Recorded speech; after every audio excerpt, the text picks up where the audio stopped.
नमस्कार दर्शकों, बात आज के चैनल के कार्यक्रम खबरदार खबरों में आपका स्वागत है। आपको बता दें कि इस कार्यक्रम में हम आपको देश दुनिया की दमदार खबरें संक्षिप्त में बताएंगे।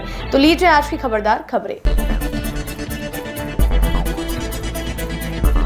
अमेरिका के नवनिर्वाचित राष्ट्रपति डोनाल्ड ट्रंप ने 20 जनवरी को राष्ट्रपति पद के उद्घाटन समारोह में शामिल होने के लिए चीन के राष्ट्रपति शी जिनपिंग को आमंत्रित किया है। व्हाइट हाउस के प्रेस सचिव कैरोलिन लेविटे ने बताया कि यह राष्ट्रपति ट्रंप द्वारा उन देशों के नेताओं के साथ खुली बातचीत करने का एक उदाहरण है जो न केवल हमारे सहयोगी हैं बल्कि हमारे विरोधी और हमारे प्रतिस्पर्धी भी हैं। हमने इससे पहले कार्यकाल में देखा था, इसके लिए उन्हें बहुत आलोचना मिली, लेकिन इससे दुनिया भर में शांति आई। हम किसी से भी बात करने को तैयार हैं। बांग्लादेश में हिंदुओं पर हो रहे अत्याचार और वहां पैदा हो रही तनावपूर्ण स्थिति को बेहद करीब से देख रहे जो बाइडेन संयुक्त राज्य अमेरिका देश में धार्मिक और जातीय अल्पसंख्यकों की सुरक्षा सुनिश्चित करने के लिए बांग्लादेशी अंतरिम सरकार को जवाबदेह ठहराएंगे। व्हाइट हाउस के सिक्योरिटी सलाहकार जॉन किर्बी ने एक संवाददाता सम्मेलन में कहा कि बांग्लादेश में पूर्व प्रधानमंत्री के निष्कासन के बाद सुरक्षा स्थिति मुश्किल हो गई है। उप मुख्यमंत्री एकनाथ शिंदे ने गुरुवार को कहा कि शिवसेना महाराष्ट्र की सत्तारूढ़ महागठबंधन मायावती के हिस्से के रूप में अगले साल होने वाले बीएमसी का चुनाव लड़ेंगी। एक बैठक में शिंदे ने कहा कि मुंबई को देश का पावर हाउस बनाना है और ऐसा करने के लिए महायुति को अपने नागरिक निकाय को उसी तरह नियंत्रित करना होगा जैसा वह राज्य व केंद्र में सत्ता में है। शिवसेना प्रमुख शिंदे ने कहा, बीएमसी चुनाव सभी 227 निकाय वार्डों में महायुति गठबंधन के रूप में लड़ा जाएगा। तमिलनाडु के डिंडीगुल जिले में गुरुवार को देर रात 11 बजे एक निजी अस्पताल में भीषण आग लगने से कम 6 लोगों की मौत हो गई है। वहीं 29 मरीजों को डिंडीगुल के सरकारी अस्पताल में भर्ती किया गया है। हादसे के समय कई मरीजों का इलाज चल रहा था। आग लगने के बाद अस्पताल में अफरा तफरी मच गई। आग लगने की जानकारी मिलते ही पुलिस, अग्निशमन टीम और बचाव दल ने मौके पर पहुंचकर तेजी से रेस्क्यू कार्य शुरू कर दिया। आग लगने का कारण शॉर्ट सर्किट बताया जा रहा है। भारत लगातार अपनी सैन्य शक्ति को बढ़ाने के लिए काम कर रहा है। इसी कड़ी में भारत के रक्षा मंत्रालय ने बताया कि भारत ने कल अपने देश में निर्मित स्वदेशी हल्के टैंक का परीक्षण किया।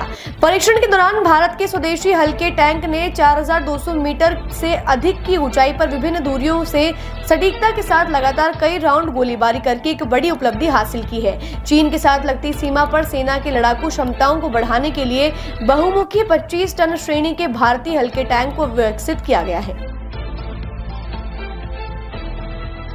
समाजवादी पार्टी के राष्ट्रीय अध्यक्ष और उत्तर प्रदेश के पूर्व मुख्यमंत्री अखिलेश यादव ने एक बार फिर से वन नेशन वन इलेक्शन की पॉलिसी को घेरा है।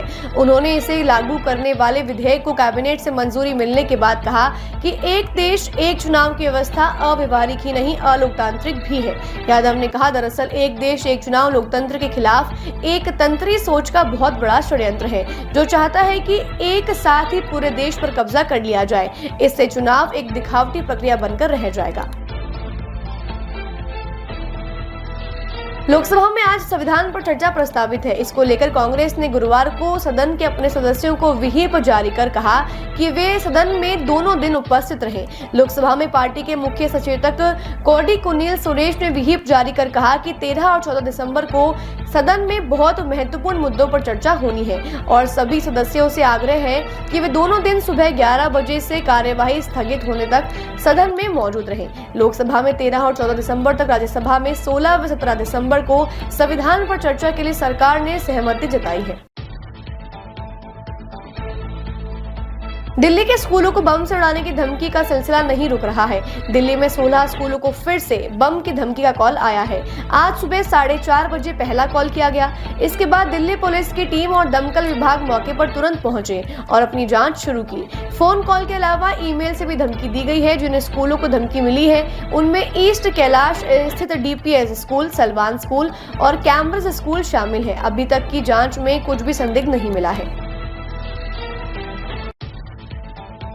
उत्तर प्रदेश के बदायूं की विशेष सांसद विधायक अदालत ने बिलसी विधानसभा सीट से भाजपा विधायक हरीश शाक्य और उनके भाई सत्येंद्र भतीजे धर्मपाल समेत 16 लोगों के खिलाफ सामूहिक दुष्कर्म और करोड़ों रुपए की धोखाधड़ी के आरोप में मुकदमा दर्ज करने के आदेश जारी किए हैं। अपर मुख्य न्यायाधीश नीलू चौधरी ने यह आदेश जारी किए हैं। उन्होंने सिविल लाइन्स थाने को 10 दिन के भीतर मुकदमा दर्ज कर निष्पक्ष जाँच सुनिश्चित करने का निर्देश दिया है।